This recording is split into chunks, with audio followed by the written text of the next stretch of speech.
Hey everybody, welcome to GT Live. I am Brandon Jones, your host. I'm joined by Mr. Kyle Bosman. He is going to be in chat speaking with the community. I love an episode like tonight because it is all around one game. We are playing this game. We are talking about this game. We are giving this game away. That game is Oxenfree. We have 2 codes. Kyle's going to be taking questions for our guests, and we're giving away 2 codes for Oxenfree. And we have the CEO of Night School Studio, who's responsible for Oxenfree, Mr. Sean Krankle. Thank you for joining us. Hello, of course. We have Brittany Johnson, who is in Oxenfree. She plays the role of Nona. And we have Adam Hines, who is chilling over there by himself on the couch, nice and cozy, who is actually going to be running through as little of the game as possible, I imagine, because you want to keep spoilers out of it. Yes.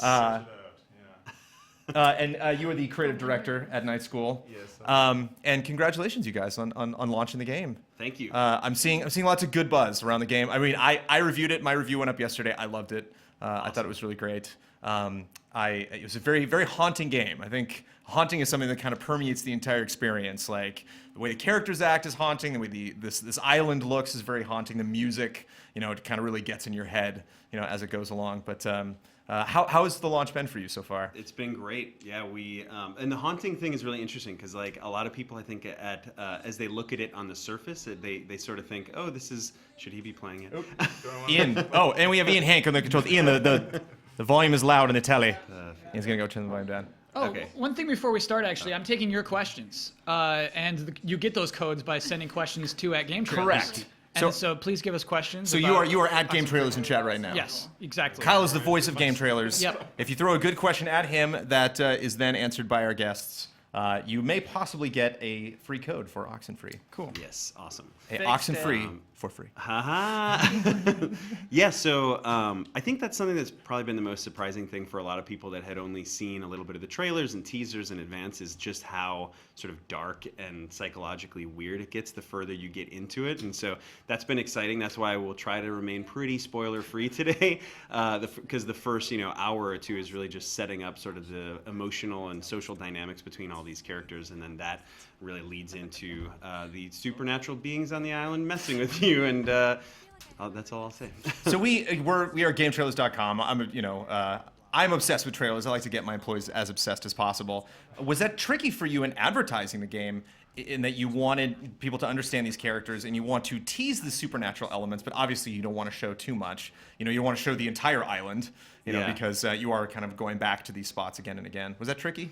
It was, yeah, especially, there were 2 things. One was it was tricky to not be spoilery when there's a game that relies very heavily on the plot and the interactions with these characters. The other thing was just like, as you guys know, as you look at a ton of trailers, a lot of trailers are BS, a lot of them are full, right, most, if not all. And so we, coming out of the gate, we're like, we don't want to overpromise anything. Like, we're not showing some crazy action sequence that the game doesn't have in it. Everything that you're seeing in there is stuff that really is in the game. And so I think we did a pretty good job of that, just like not overpromising stuff. Because a lot of people would even be like, oh, those glitch cuts in the trailer, like, why are they in there? And it's like, no, that's really in the game. Like, as somebody who now has seen it, like, that's all how the game almost starts to break down and play with you while you're going through it. And then from a story perspective, yeah, like the first trailer we put out was very focused on the setting and the feeling, and then the second trailer was more like, how do we get you attached to Alex? Because really you're going to be playing as Alex, who's this senior in high school that's kind of going into her senior year and going out to party that night, and it's like, how do we make her not just feel like an archetype, but feel like a person that you want to be, and then who are all these other people you want to hang out with? So yeah, it's tough to do in like a minute and a half, 2 minutes. Hopefully we did pretty good at it. And Brittany, you play Nona, who is a friend of Alex. Yes. I would say possibly the most... Oh, sorry? Oh, no, I was like, Yep. I would say possibly the most distant character from her. I don't know. We can at least set up the media relationship. Yeah, sure. So you have Alex's stepbrother, the girlfriend of Alex's late brother, Yes. And a friend who Alex has known for a long time.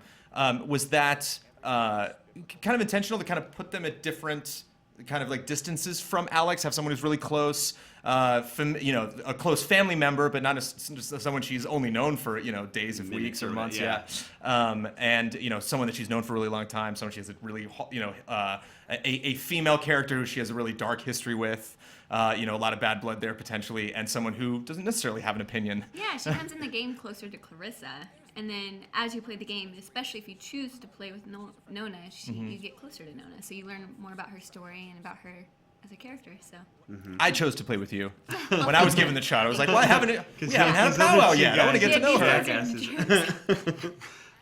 Yeah, I mean, the sort of construct of all of the characters was definitely intended to be something where if the player, like, the moment you start the game, ideally, you're not being dropped into a situation that you're like, oh, I should already be feeling sorry for this character and this and that, because you don't know these people. So Adam did a really great job in terms of, like, constructing a set of people and circumstances that are just like known enough, but especially like in the case of Jonas, who's your new stepbrother, you're meeting him the exact same moment that the player is. You know, like Alex and you don't really know much about him, so there's a bit of baggage that's there that you're like, did he like punch a cop? I think I heard that he punched a cop, and like, did he go to jail? Like, what's up with this guy? And you kind of want to feel him out. So yeah, it's definitely. I don't know, Adam, if you or is he mic'd? Can you speak? Yeah. Oh, perfect. Feel free to put subtitles on. I love that you're answering all of these dialogue options. Oh yeah, you should put. I'm sure you have memorized, but you can throw the subtitles. I mean, you don't have to. I just figured. Probably, but instead of I'm sure you know the game very well, but that might be a little Yeah. tricky. yeah, just, Just responding with that. See what they're talking about. But speaking about dialogue really quick, one thing that I touched on a little bit in my review, but that I really appreciate about this game, and that I don't think I've played a lot of other adventure-ish games like it that gave me this opportunity, and that is, I hate it when I'm watching a science fiction film or even just like a crime drama or something, and someone is accused of a crime that they didn't commit.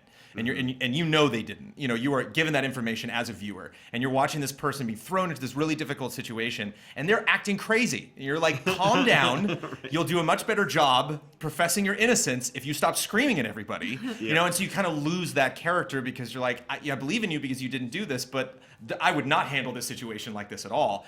And there are a lot of situations in Oxenfree where you're just kind of thrown in, and the dialogue options are present for you to freak out. But I liked having the option not to say something and just to kind of see how this scene's going to play out, or kind of testing. You know, if I suddenly found myself in a different situation, you know, instantaneously, how would I react? Would I be the one in the room freaking out, or would I be able to just kind of go along with it and try to guess, like, what did happen in the last 5 minutes and what's going on? Yeah. I mean, I think that's probably one of the top 3 or 4 design challenges for making a game like that, is always ensuring that the player has something that they might want to say. Because if you do want to freak out, then that option should be there, right, Adam? Like, I don't know if that's kind of probably what was always running in the back of your head, I would imagine, is like, I don't want the player to feel wanting for choices, you know? Yes. Yeah.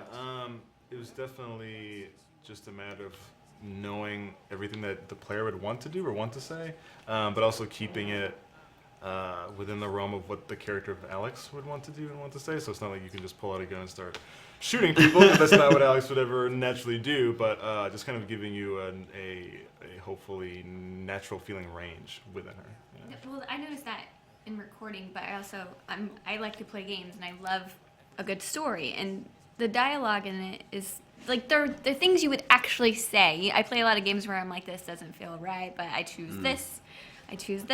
But Oxenfree, it's like talking to your best friend in high school. It's like things you can freak out. You can be like, no, dude. Like either way. I've seen a lot of comparisons between the teenage dialogue in this and games like Life is Strange, where, you know, it can be tempting to kind of throw some slang in there and make the kids sound hip and stuff. And like a lot of people were complimenting Oxenfree on just having this very natural sound and being able to communicate naturally when they're talking to the other characters. I wonder, you know, there's a lot of starts and stops. I mean, even just now in talking with each other, like, we're not speaking in perfect lines. You know, we're kind of stopping and starting as we have new thoughts or trying to, you know, really articulate. Was that all written out specifically on the page for you, or were you allowed to kind of improvise and make the lines seem a little more conversational? That was actually it was all written out. He did a really good job at actually writing everything out and it feeling natural, not me being like, actually, can I say it this way? In the booth, I would just say it and be like, yeah, I'm comfortable with that. All right. Adam's writing process is interesting because, like, you'll read the script and there are, like, all the ums and ahs and stutters and this and that, like, about it, that even as you're reading it on the page, it might feel a little like, is that naturalistic? And then the actor, like, blazes through it and you're like, wow, that really has a good flow to it. Like, it just fit like a glove. Like, it definitely, you're welcome. I'm just showering you with praise. Yeah. So you wrote the whole script too? Yes. It took a while. It ended up being a 1,200-page script. Wow. What is it? Oh my god, that's a lot. That's crazy. Yeah. Is that one document? Yes, it's in one Word doc. You can print out, and it's just a roll of toilet paper. So, nonsense. It's a scroll. Yeah, it's a nightmare to look at and actually try and process, because it's all like, okay, if you pick this, then jump down to here, and then you can jump back up, and just trying to keep track of it all. Yeah. Was it It's difficult for really you to good. keep track? No, they chopped it up for me pretty easily. I mean, I just read from an iPad, so they would send it in an email, and it would just be the scenes were chopped up. So I wasn't like going through the document being like, okay, page 50, page 51, 52. It wasn't that difficult at all. Yeah. Well, because there are, some instances where, again, you gotta like tread so lightly around this. Like Just you might first half. Anything in see, the first half is cool. you might see your friends doing things that are weird, or Yes, certain characters yes. might be doing something that is not necessarily something they would do, and that's strange and scary and mysterious. Yeah. And I wonder, was there like abbreviations or labels for certain kind of attitudes or behaviors for characters? Like, okay, we're going back to this type of thing now. Yes. Yeah. I mean, that's super challenging, I think, for all the actors who did. You guys all did such an amazing job, like jumping around with that, because the way the script is structured and the way that our recording sessions went was every time there would be a branching moment of dialogue choices, then that means that there's probably a pretty branching array of emotions that need to be conveyed. So they would have to read this line like you're flipping out, and then 2 seconds later, read this line like you're really happy with this or whatever. So even from an emotional perspective, there was that. Then on top of that, yes, some of those other weirder scenes that happened later. Like there was one time that we had her we're like, can you just mumble for the next 10 minutes? Like, and she's like, yeah, I guess. And it was. I'm like, very what do you want me awkward. to Yeah. mumble about? And they're like, just anything, just do it. And I'm like, okay. I'm like looking around at things.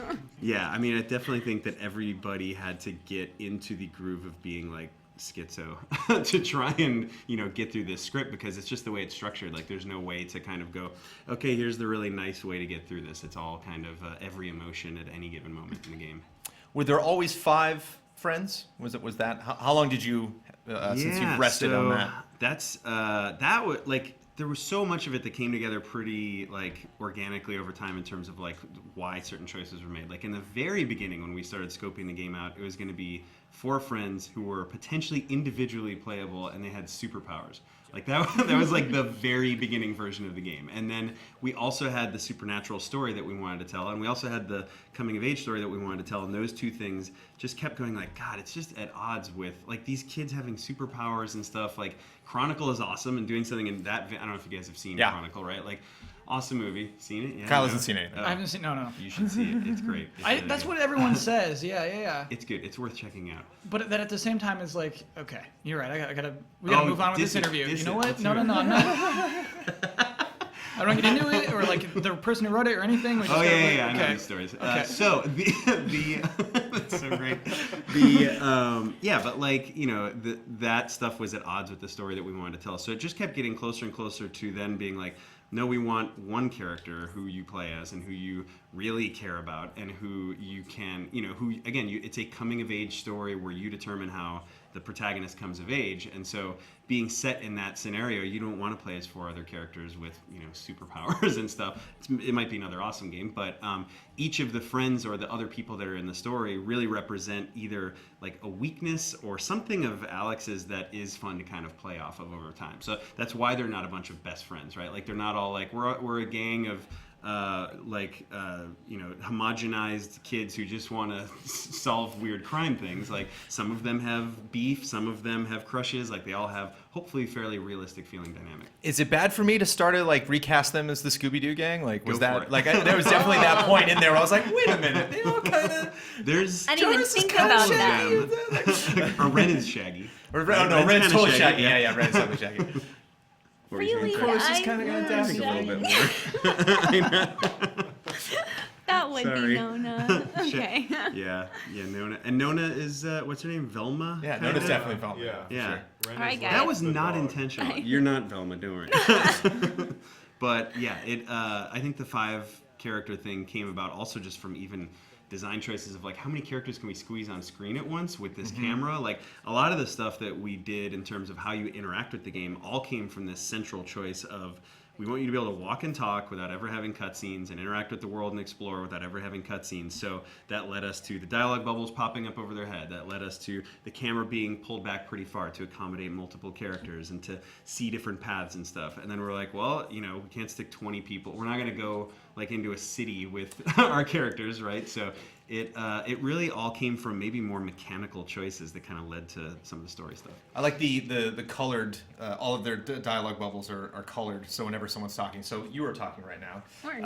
And yeah, your little orange thing will pop up. But I love it when they'll get on radios and you'll see a little radio tower and like Pop out. little red Awesome. thing will pop out. That came in late, actually. Like that choice came in hot, and the team was like, "We're not gonna get it in time," and we're like, "It'll be awesome," and then it worked. Yeah, I think it worked pretty well. Yeah. But I think it does a good job. I'm glad that made it in the game because I think it does a good job of setting up where, you know, because some of the voices come in and like I can tell it's a loudspeaker, but I don't know. Oh, you know, that's pointing me kind of in that direction. Yeah.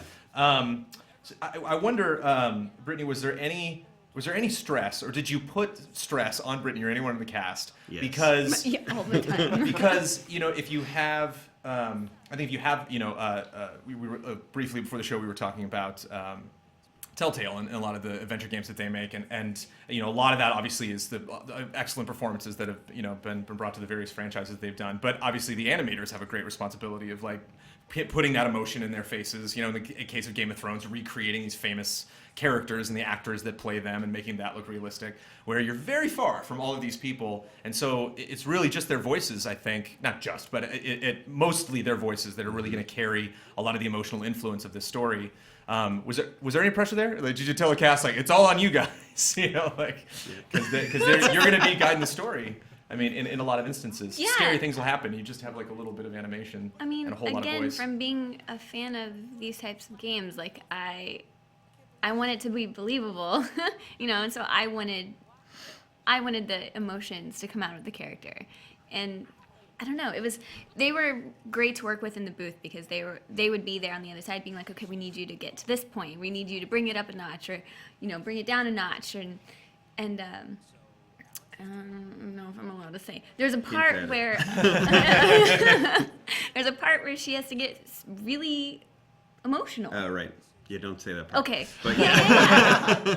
And that was exciting to do.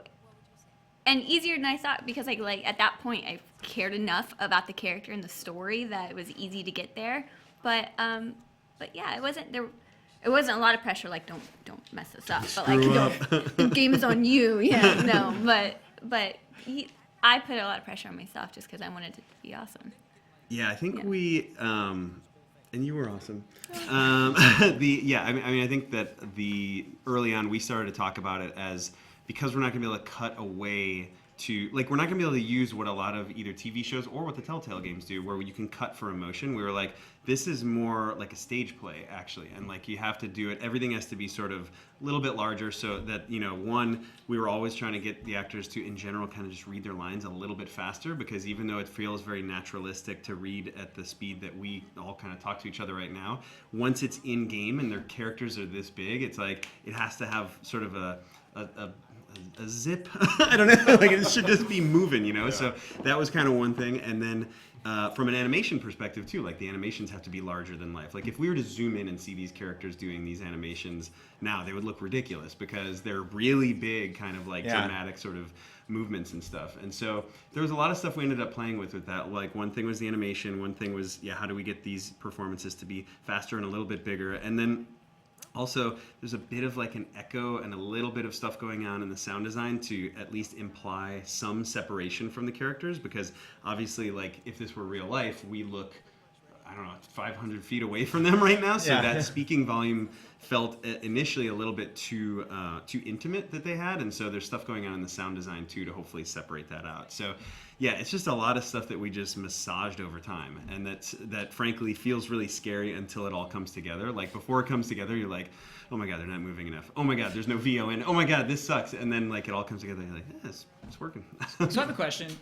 Sean, we introduced you as CEO of Night School, but it sounds like you're clearly, like, very working on this game intensely. And what's weird is, we talk to indie game developers a lot. We talk about developing the game, but just recently you're just talking about directing talent a lot, which isn't an easy thing. That's a whole other skill to have. Yeah. Where did you develop that? I don't have the CEO skill. I have Yeah. skill. Sure. The CEO hat is like only as old as Night School is right now. And then before that I was a game designer and producer for the last 15 years. So just working on different games. I was at Vivendi Universal and at Disney, and so that skill set, I think, when Adam and I started the company, our main goal was like, let's not try to do something that is outside of our, not necessarily comfort zone, but just skill set. Because had we gone, we're going to do a multiplayer shooter, we'd be dead in the water right now. Or had we said, let's do a crazy RTS, even if we like those types of games, the team, our core passion is like storytelling and games that are rooted in that and a particular style. So I think, a lot of things went sideways during development, as they always do, but the one thing I think we did really well was upfront going okay, what do we know that the 5 of us can kick ass at? And then if stuff is going to go crazy, which it will, so be it, but at least we know our core is there. And so, I hope that all worked out. But what made you good at directing people, at directing voice actors? I don't know. I think so. Okay, so I started as a PA at Disney Feature Animation, and I got to watch John Lasseter direct a lot of people, and I sat in the booth with him during all of the recording for Bugs Life and for Toy Story 2. That's pretty cool. So that was crazy. Right. Yeah, I didn't know that. Yeah, it's pretty crazy. Yeah, and I was this 19-year-old PA fresh out of the Midwest, and I'm like, yeah, this is life in LA, right? I'm around these, and it never was like that again. But at that moment, I'm like, this is how it's gonna be forever. Hanging out with this John Lasseter guy, whoever that is, and Tom Hanks. Yeah. Right. No, literally, I was feeding what's his name? Oh my God, no, Tim Allen. I'm feeding him his lines. I was on the other side so being weird. Woody. It was super weird, and he's tearing into me, calling me a piece of whatever.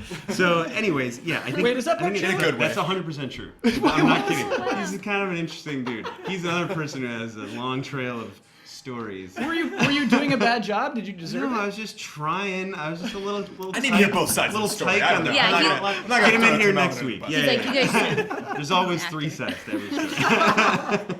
So, so I did that, and then I left Disney, and then I went into game production and development, and then you just get thrown in the deep end, and so it's you just learn from what's working or doesn't. And it's funny that we're going back to that. The speed of actors thing, I learned watching him say that, because he would just be saying yeah, your performance is great right now, and I don't mean to sound insulting, but you have to read it twice as fast. And it works though. It actually ends up working sort of in the work. So I don't know. I think that in the case of Adam and I, the other funny thing is we've never worked together before, and we're cousins. Oh, we forgot to mention that. We are cousins. Oh, there Did we you go. guys The know plot that? Swear to God, thickens. we are No. cousins. Okay. We are cousins. We look different, but we are cousins. Just a smidge different. Yeah, so we grew up together and made dumb VHS movies when we were kids together. Bless you, sir. Yes. They weren't They were incredible. Yeah. Are We they actually online? had one that was a game review show called Game Schmo. You're welcome. Is it online? Can we see it? No, you could see it, but we'll have to go have a Yes. drink Yeah, somewhere. yeah, Yes. no, It's not you should put online. Game Schmo, Game you should make Schmo. it deleted. And It's you so bad. hide it in one of your games. You should definitely that should be Easter egg. unlockable. Yeah. No, it could be there's a radio station. Yeah. You're like, what the heck is this? The game show? What's up? It might even be in there. to be Yeah, honest. probably. Game Schmo, which is our very clever parody of Game Pro. Oh, Yeah, I gotcha. Yeah, And yeah. we did a Super Street Fighter 2 Turbo Hyper Smack Up Edition, whatever review, and that was the last thing we did together until now. It was making these horrible things. That is so cool. Well, I yeah. think this is the best thing that you two have done together, but I gotta You watch haven't that seen first Game thing Show. though. I don't know. Yeah. Might be All sitting bets on are off gold until then. here. We also did a murder mystery called Ages 6 and Up. Starring both of us. I had mascara on my upper lip. Oxenfree, the 'cause I sequel to needed a that? mustache. Yes, exactly. Is that the prequel? Yes. Here's the Disney thing. That's event. that's a very clever title. Age Game Six. Schmo isn't, but 86 and up is really funny. Thank you. Yeah. Anyways. I really want to get more into that, but really quickly, I want to talk Sure. about the GT countdown we're doing this week. We're gonna do the top 10 anticipated games of 2016. Yeah, here we go. Oxenfree did make the list because it came out too early. Usually for God. the first 2 or 3 weeks. But even better than just a silly top 10 list, you can see the review. Yes. Me praising this game that we're playing. You can check that out on our YouTube channel and on GameShows.com. But really quickly, and I also want to introduce Mr. Ian Hink. We haven't talked to Ian a lot during the show. How you doing, Ian? Hi, good. So you said Omar is playing this game. Is this game your jam? You think you're going to spend some time with Oxenfree? Yeah, I want to play it. I gotta put it on my Mac. Yeah, that's what my wife played it on. She had a good time. She just finished it up last night. And how's the show going for you today? And everything was set up in here. The equipment great. setup didn't take very long. Yeah. I walked in and the show before us was finishing, and I won't say who, but there were some pretty big people in here, and I was like, "Whoa, awesome!" Barack Obama. Yeah, Barack exactly. Obama. And I was like, "Hey, let's have a barbecue," and he was like, "All They're right, like, "No." let's go to barbecue." It was great. You don't want to have a barbecue right now, Kyle? That was a whole. Ian's doing references to podcasts. Oh, okay. That one was for the fans. Ah, okay. I Deep got it. Yeah. inside you. Yeah. The Beauty Boys. Really briefly, I want to touch on our countdown that we're going to do this week, the top 10 anticipated games. We're doing a whole big anticipated thing right now. So next week, we're going to have our community countdown, the 10 games that you guys are anticipating. We're doing our ultimate game preview this week, where we're going through every genre, talking about all the awesome games that are going to come out this year. And we have 10 games on Friday that we are going to talk about specifically that we're really anticipating. But unfortunately, as always, one doesn't make the list. And number 11 this week was No Man's Sky. Ouch. No Man's Sky didn't make That's the a list, snub. Kyle. That's officially a snub. For anticipated. Yeah. But I think we all got in the room and we realized that there was not really much else they could do to sell this game at this point other than just give it to us. Yeah. And so I think that was it for anticipation. Anticipation is not just playing the game, but getting more trailers, getting other demos, anything, just anything you could say, any, little morsel of this game that you could give me. And the only morsel I want from No Man's Sky is No Man's Sky. You know what we never talked about? Is Sean Murray was on the Colbert Show, on the Tonight Show, the Late Show, the one that Colbert hosts, Okay. and he played the game. I thought that was awesome. I mean, was that insane. that was a It was segment on the insane. show. Colbert's actually had a lot of very game-centric stuff Yeah. since he started his show, so it's Wait, appreciated. So, Adam, you saw it? Yeah. Yeah, I mean, Colbert was like, "You are a living god, Yeah, he called him making a god. worlds." Yeah. It was crazy. I'm like, why aren't we on this show? I don't know. Yeah, I wonder what the whole press angle is on Colbert's show as far as game content is concerned. If that was like one guy that came to Stephen Colbert with that Oh, you mean idea, internally? or Stephen Yeah. Colbert himself. Because if you see something Lord of the Rings related, like, okay, that was Colbert wanted to do that. But yeah, I wonder how that came up, because it would seem like something that we in the industry would want to know and are very curious to check out this game. Do you have an opinion, yay or nay, on No Man's Sky? I cannot wait for it. I just still don't. I don't know what it is. I haven't followed Right? it closely enough. Or unless other stuff hasn't or has come out on it yet. But yeah, I'm a sucker for open world anything. I like Red Dead Right Redemption. on. I would just be Right walking on. around. Yeah, I just like to wander. Excuse me. Seriously, Red Dead. I would play it, and I would just be there on the couch with a bottle of whiskey, and I would just be playing it, and then I would start cowboy a hat. fire in a cowboy hat in real life as well, and I would wake up next to a fire like in the middle of the woods, and just so not in the woods, but like out in the desert, and I live for that stuff. So Fallout, I'm trying to get back into, and then Okay. I guess it's not necessarily an open world per se in No Man's Sky, like as the same way that you can inhabit a lot of these other worlds, but I love wandering. I love space stuff. Yeah, I'm super into it. Oxenfree is open island. Fairly, yes. I thought I actually mentioned that in my review. I thought that was very interesting that the first time I brought up the map, there it is. Yeah. There's little right there. pockets on the map that will mean more to you when you actually visit those areas, but the whole thing is there. There's not like some weird, crazy skull island that'll pop up in the back that you go to. Or just very linear set pieces. Yeah, early on we were like, okay, how do we tell a story game that is very strongly scripted, but that certain conversations could happen anywhere? And that was another giant nightmare, but it worked out. But I like that there was no fog of war. That Right. that it is kind of presented like this is the island. Alex has been here before. This is actually a place that people go. Yeah. And And bad things usually don't happen. Right. And so the map itself doesn't look like welcome to the dark corner of whatever. yeah. It's just like, no, it's a tourist map of the island. Yeah. So No Man's Sky. But we've had some heated discussions on this stage, even about No Man's Sky. Yeah. About how what that game is, how we should be anticipating it. Ian, anything to say about No Man's Sky not being on our top 10 list this week? I was surprised. I'm jazzed for it. It's probably that and Dark Souls 3 this year for me, but I mean, yeah, what else are they going to do? I just want the game to be out, so.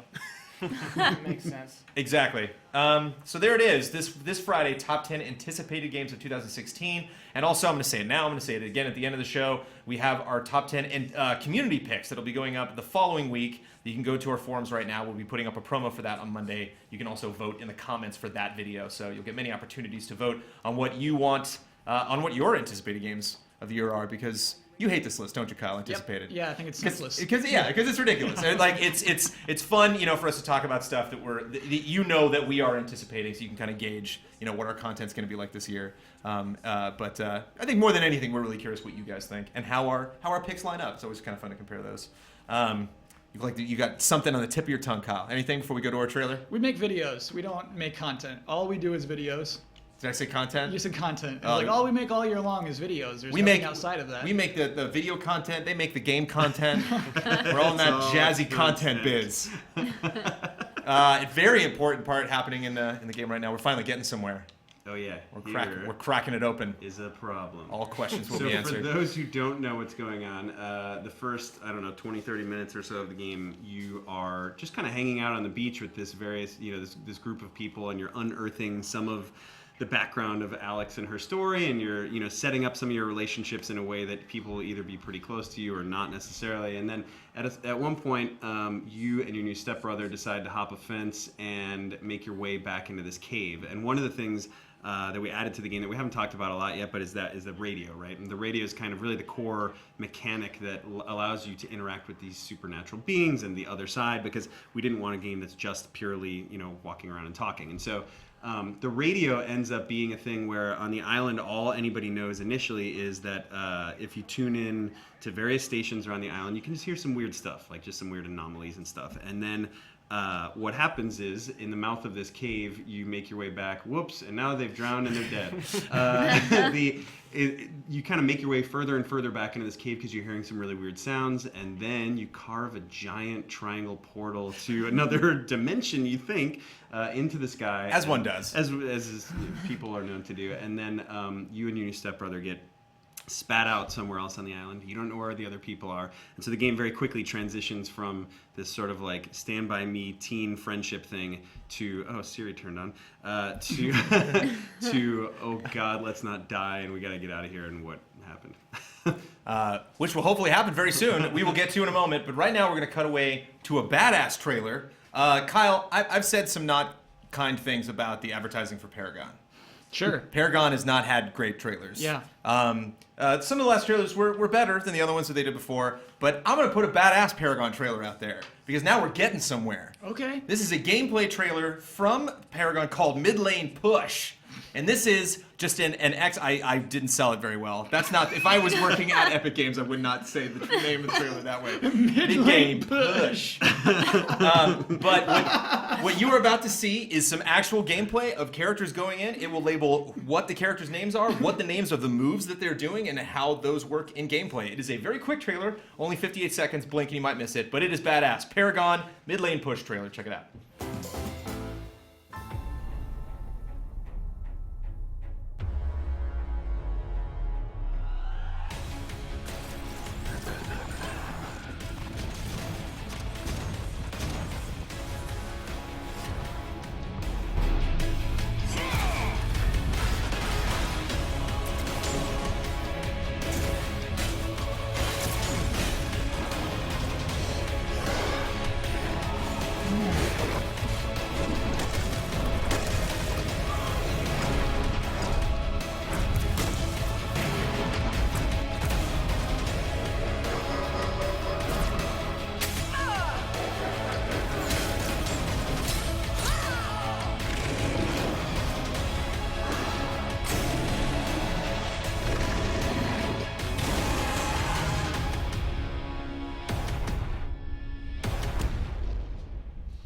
See, I really like, I think one of my favorite things about that trailer is I really like calling out the specific abilities, Yeah. especially for, people that are really investing, whether it's a fighting game or a MOBA or a hero shooter or something. They're like, that's my guy. I know, just aesthetically, I know I want that guy. That's a good and idea. so you get to see like how those abilities work in combat and how they're Yeah. supposed to. We've lost a guest. Brittany gone. has stepped out for just a moment. Ian is requesting a chat. What's up, Ian? It's funny. I feel the opposite because that trailer made me less interested in that Are game. you second guessing Boom. my trailer chat? I'm just saying that the other trailer I was like, oh, okay, and now this trailer I'm like, oh, never mind. You know what I want to say about it? I would Ian's say out. mid lane push. That title is targeted toward people who already love MOBAs. MOBAs. That's Yeah, targeted towards and- mobile yeah. players and I for think sure. that's a good idea. I honestly I'm think out. it's not a bad idea. Out. And you're done. Out. They had you at character designs, but once those character designs started using Yeah. powers, Yeah. Ian was Yeah. out. No gameplay. I want to talk about a trend that I'm curious if you were aware or care in the slightest that I feel Oxenfree kind of fits into this trend, and that is really small characters. I think it's very interesting. We're kind of slowly moving into this. You mentioned something that I wrote down earlier that I thought was a good example of that. I had it. Nope, it's gone.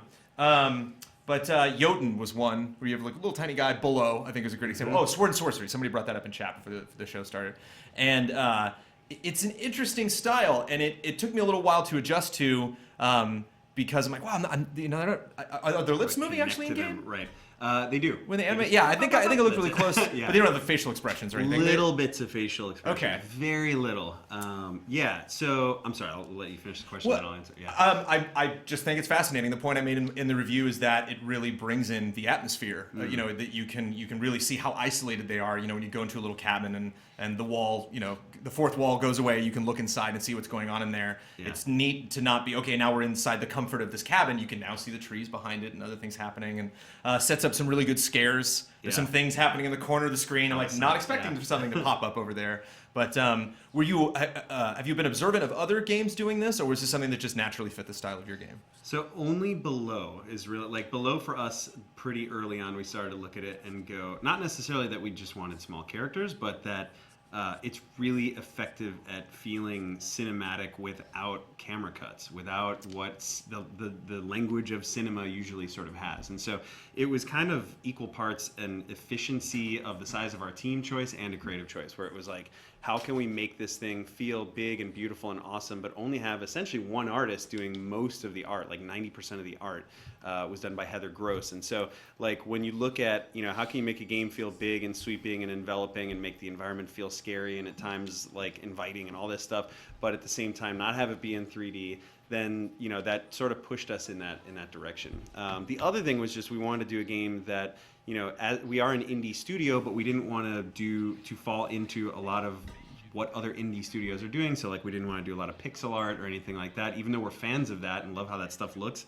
It's just like we wanted to come up with a look that felt very different. So the choice was much more about the design decision of having multiple characters on screen and then going, how do we make it feel painterly and like a movie, but have only one person do it? And if the game were really tight, suddenly that makes you have different expectations of what the characters are going to look like and different expectations of how the environment should move and how much parallaxing should happen and stuff. So we just iterated on it for a while, for like a month.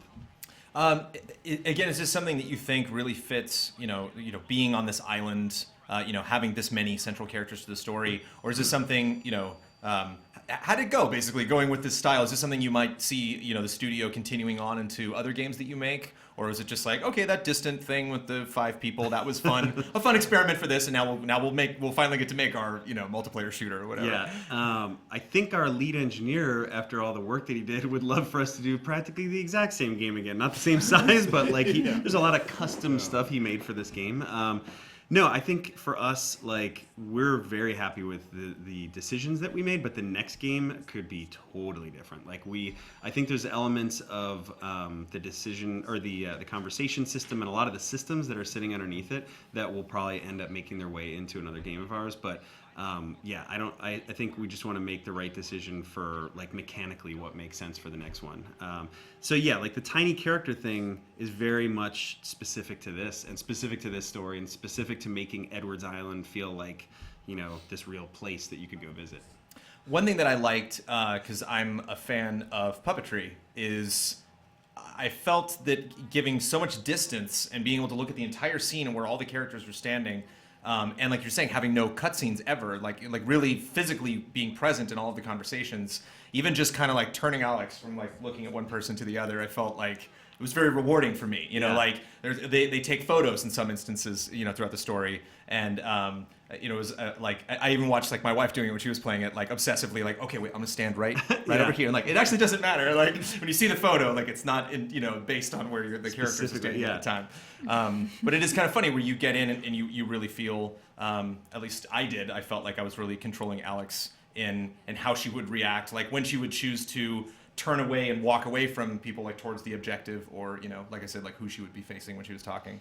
The puppetry thing, we've heard that before too. Like people feel like, I don't know if it must be the distance basically, but that you feel almost like you're directing the scene, and not directing it in a Until Dawn, like I'm directing multiple people way, but just directing, where people should go and how they should kind of behave. And so, like, in the case of, you know, all the other characters in the game, it was a challenge to make sure that their blocking always felt interesting too, because if you just have them just kind of standing there, it's boring. So at the party, you want them like, go grab a beer out of the cooler, go stoke the fire, go throw a rock in the water, you know? And so being able to interact with that seems like a pretty fun experience to watch. I think the other thing that we found as we were developing it was like as often as possible, how do we make people have like a couple of things to do at the same time? Like the game really sort of sings when you are, like in that beach scene, for example, it's like, okay, you can stoke the fire while you're talking. You can throw a rock while you're, you know, talking. You, later on when you're dealing with other stuff, you're constantly sort of scanning the environment for other things to tune into and stuff. And so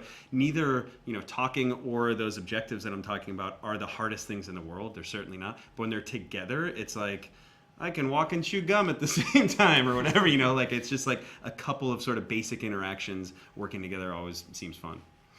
You know what's really crazy to me? That you use a term like blocking, because I feel like we would talk to a lot of game developers and say, like, do you ever think about the blocking in your scenes? And they would say, like, no, what do you, no, I make video games, do you know what I mean? And so it's interesting to hear, like, theater terms like that. And I'm curious, like, you know, you or Adam, like, is that, like, something a part of your background? Or, like, that's so tricky. Again, like, making a scene look good to, like, an audience is like, a whole other skill outside of, like, game design. You first. All right. So it came out of a lot of necessity with this game, I feel, because the camera is so far back. Mm-hmm.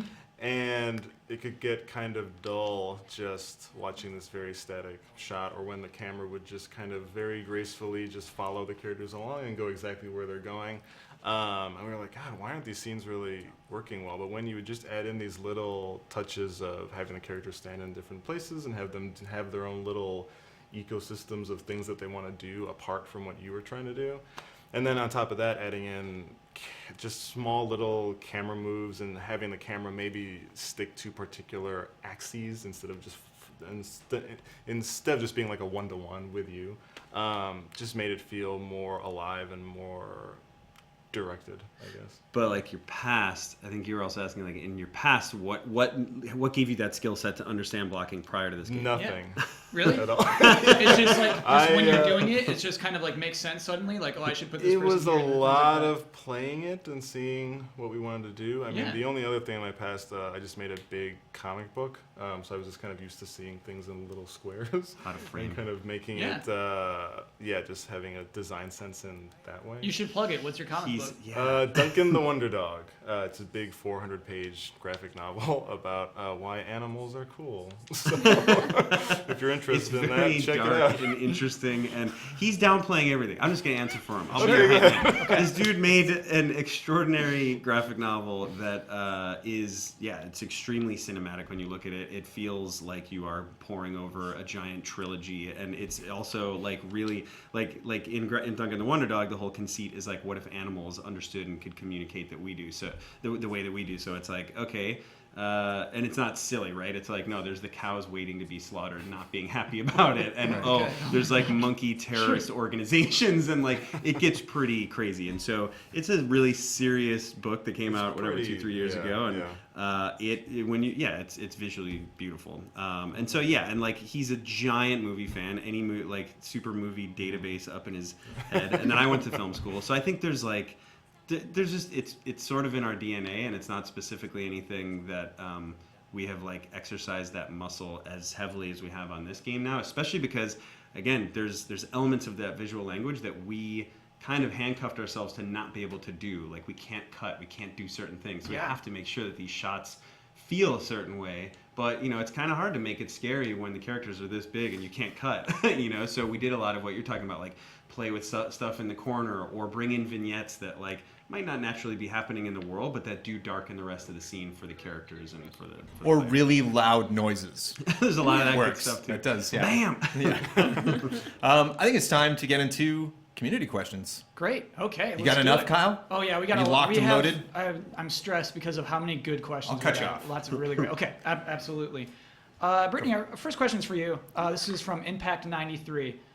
Was it strange for you to move from a AAA game like Borderlands, playing a character like Angel, to doing an indie 2D style game like this? Do you prefer one process over the other?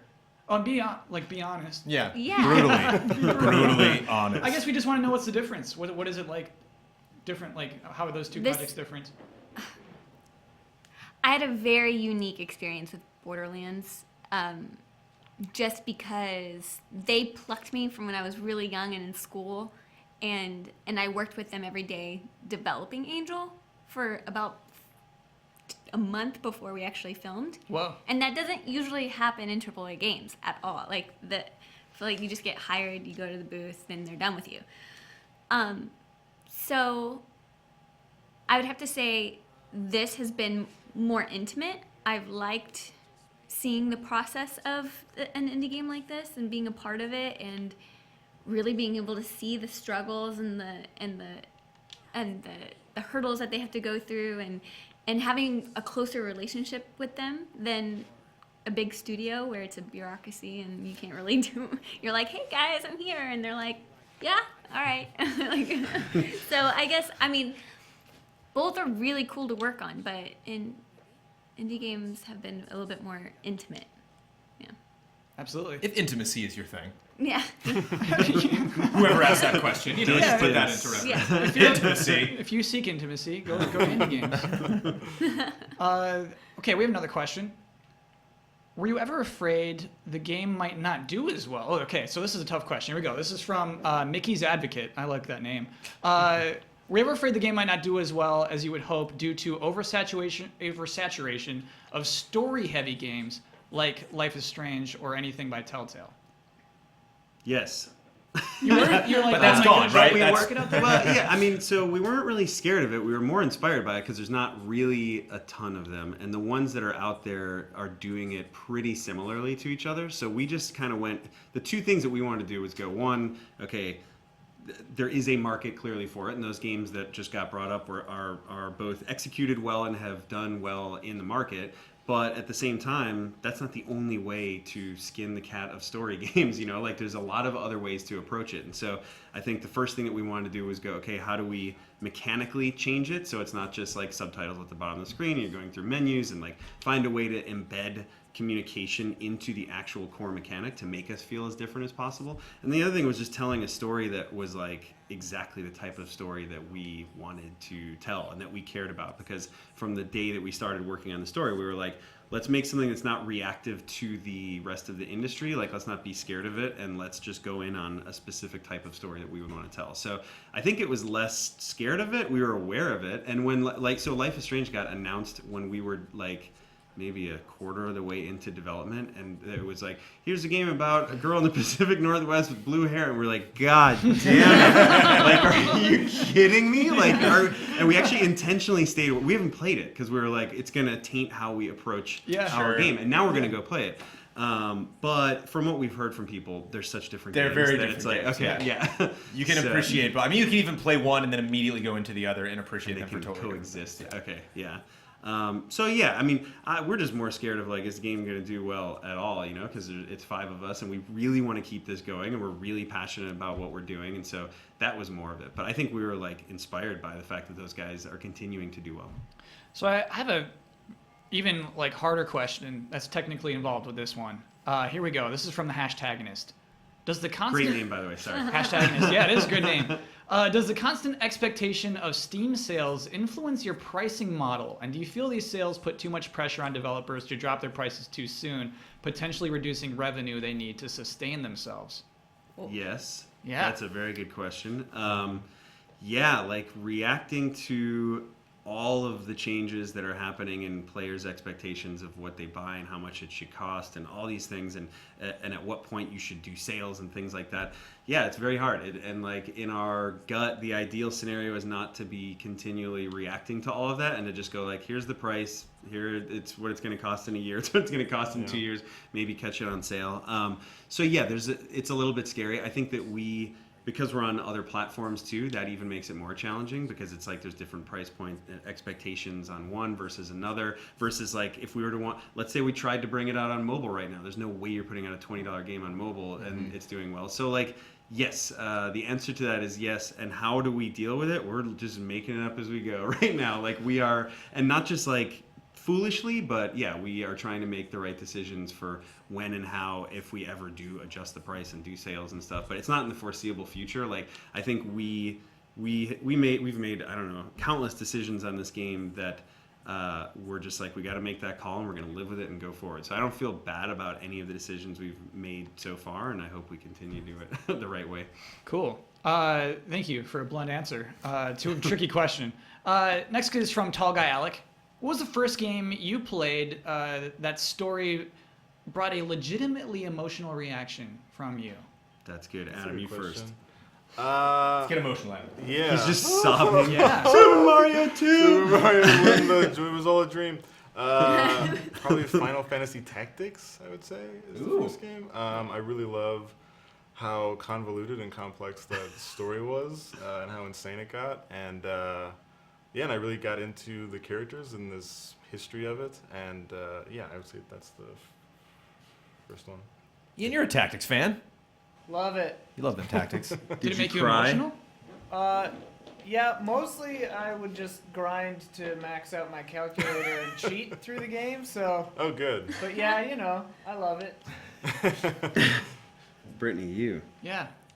Final Fantasy VII, I would have to say, was the first time I cried at a game, the first time I had a crush on someone in a game. Like, 12 polygons a man. I'm gonna marry Cloud. Yeah, now I look at him, I'm like, he has black hands. What was appealing about Cloud? What was it? He was like so edgy. Yeah. He was like the Justin He's literally Bieber. edgy. He's just triangles. Yeah. Yeah, you were like, whoa, the floppy hair or spiky hair. Back then I thought it was floppy. the PS1 didn't flop, that's for sure. In my imagination. But yeah, that was definitely that game for me. It's funny. That was the one that I think I was supposed to feel that way when I was playing it. I was like, this is it. It's a movie. This is going to be so exciting. And I felt no emotion from it. And then, but I faked it. Like I was like, yeah, this is awesome. And then Metal Gear Solid, I think was the first one that I felt not emotional in a sobbing way, but in a like, oh, this game is grabbing me in a way that a game hasn't really before. Like just heightening my feelings while playing the game. And then I think the first one I really felt emotion was Eco, or Ico, however we pronounce it. We prefer Eco at this table. Eco, let's go Eco. I'm sure this is, you just stabbed me. Yeah, like Eco legitimately made me really feel for that character. And I can't think of a game since then other than maybe Colossus, which made me feel for the horse. But like, Sure. I don't think there's too many verbal games that have gotten me, that have really drawn me in too much. I think it's Dragon Age made me. Yeah, I was I like bet. in college with a tub of ice cream. Like, no, I don't want The first one, Dragon Age 1? nice. Lots of characters, yeah. Yeah. Those BioWare, they love to just get you all wrapped up in there and then just like, boop, that guy's dead. Nope, you can't put that person in your party Sorry. anymore. I love that we got 3 great answers from that question. Thank you for that. I really appreciate that. How much time do we have? How many more questions can we do? You got 7 minutes. Okay. 2 questions, maybe 3. But that depends on you. Okay. Oh.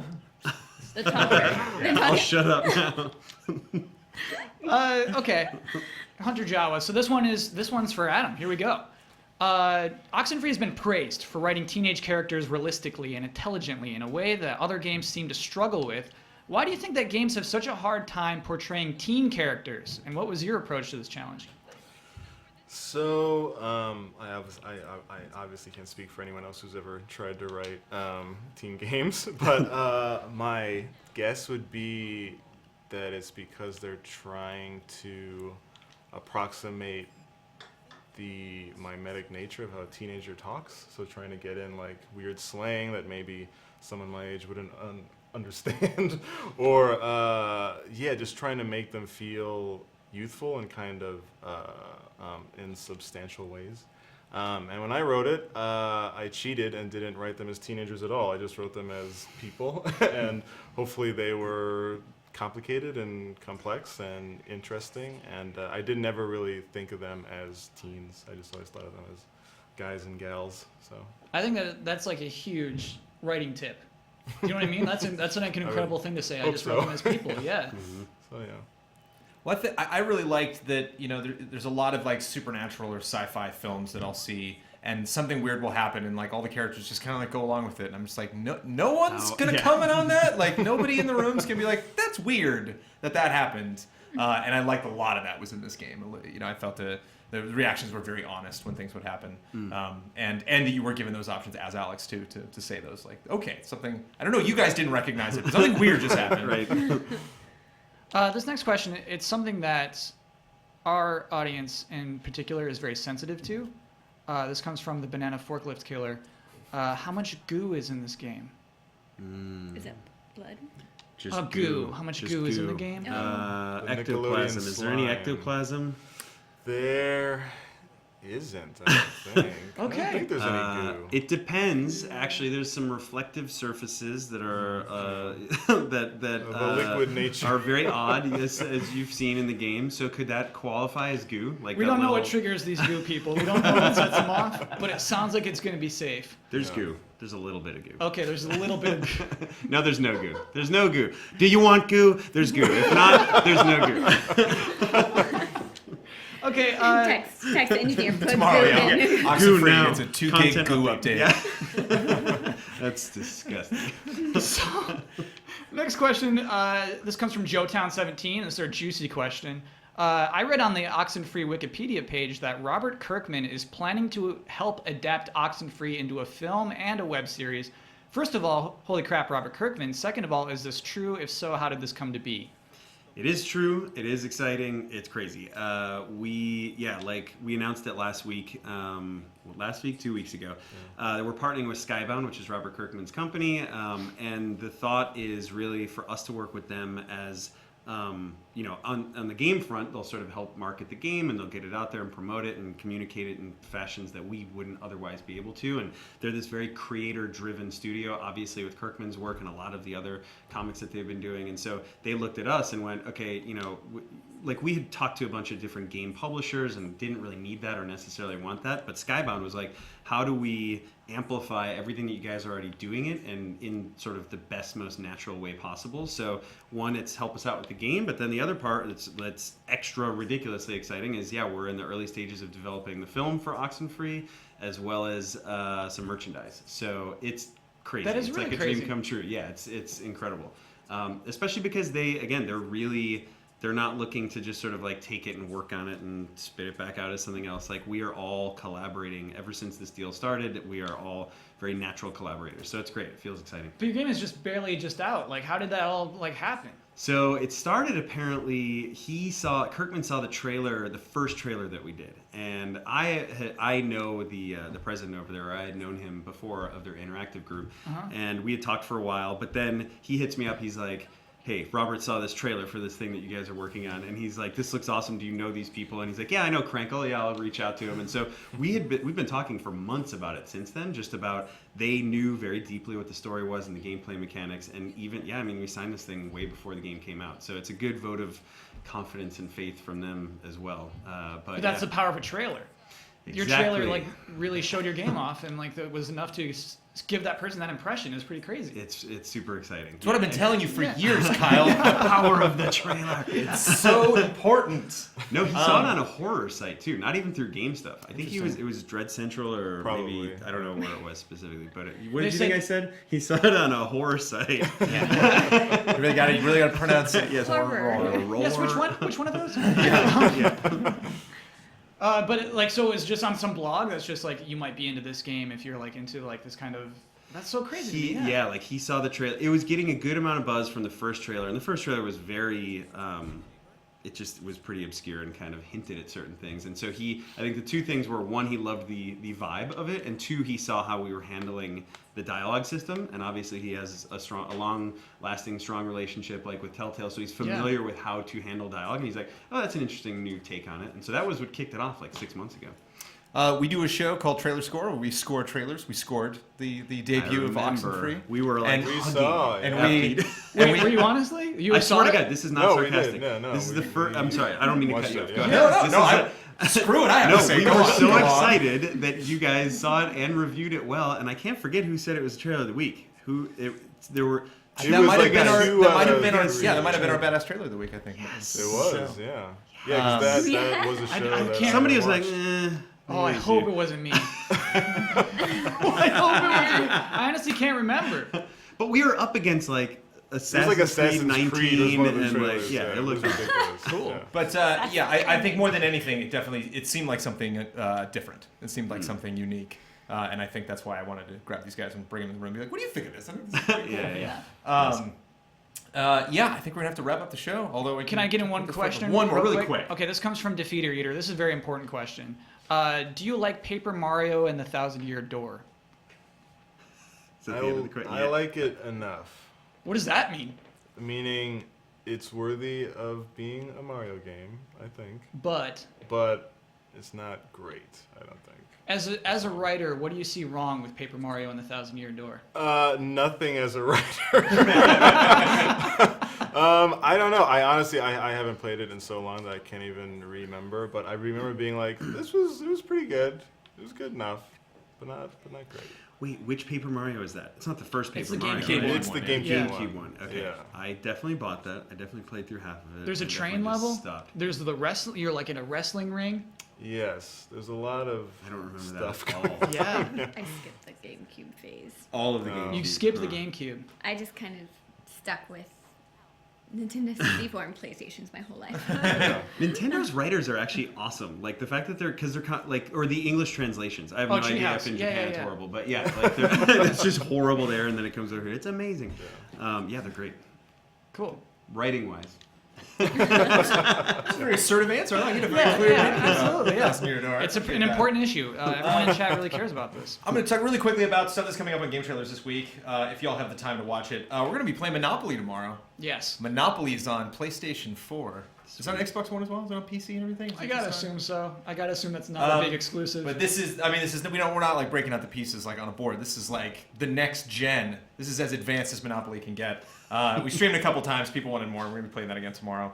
We are not streaming on Friday. We're taking the day off on Friday. We are in the middle of our Ultimate Game Preview, which wraps up in our top 10 anticipated games of 2016 on Friday, as I mentioned earlier. We have something of a final Bosman this week. yeah, You did a thing. we can call it like You an made a video. You editorial. talked about something. Yeah, we can. Yeah. Do you want me to plug it? You're ready to move on. I think okay. I think that was it. I think that was the plug. It's called I Don't Like Parappa the Rapper 2. I've finally taken that game down a peg. I played it over the weekend. I had a bad time, and I wanted to talk about it. We have another Huber hype. We have another mandatory update this weekend. I'm assuming, Mr. Ian Hank, mandatory happening. Yeah, probably. I gotta figure that out. I forgot All right. we weren't doing Friday, so Yeah. Well, we'll see. Like as I mentioned, our community top 10 anticipated of 2016 is going to be next Friday. So jump on the site and give us your votes on that. Oxenfree the review popped up on the site when we were throwing up 3 other reviews, so I apologize for that. We have reviews of Oxenfree, Assassin's Creed Chronicles China, you and Assassin's Creed. Every time Buttonheads. wherever you go, if it's trailers or releases. Spoiler alert: Oxenfree is better than Assassin's Creed Chronicles China.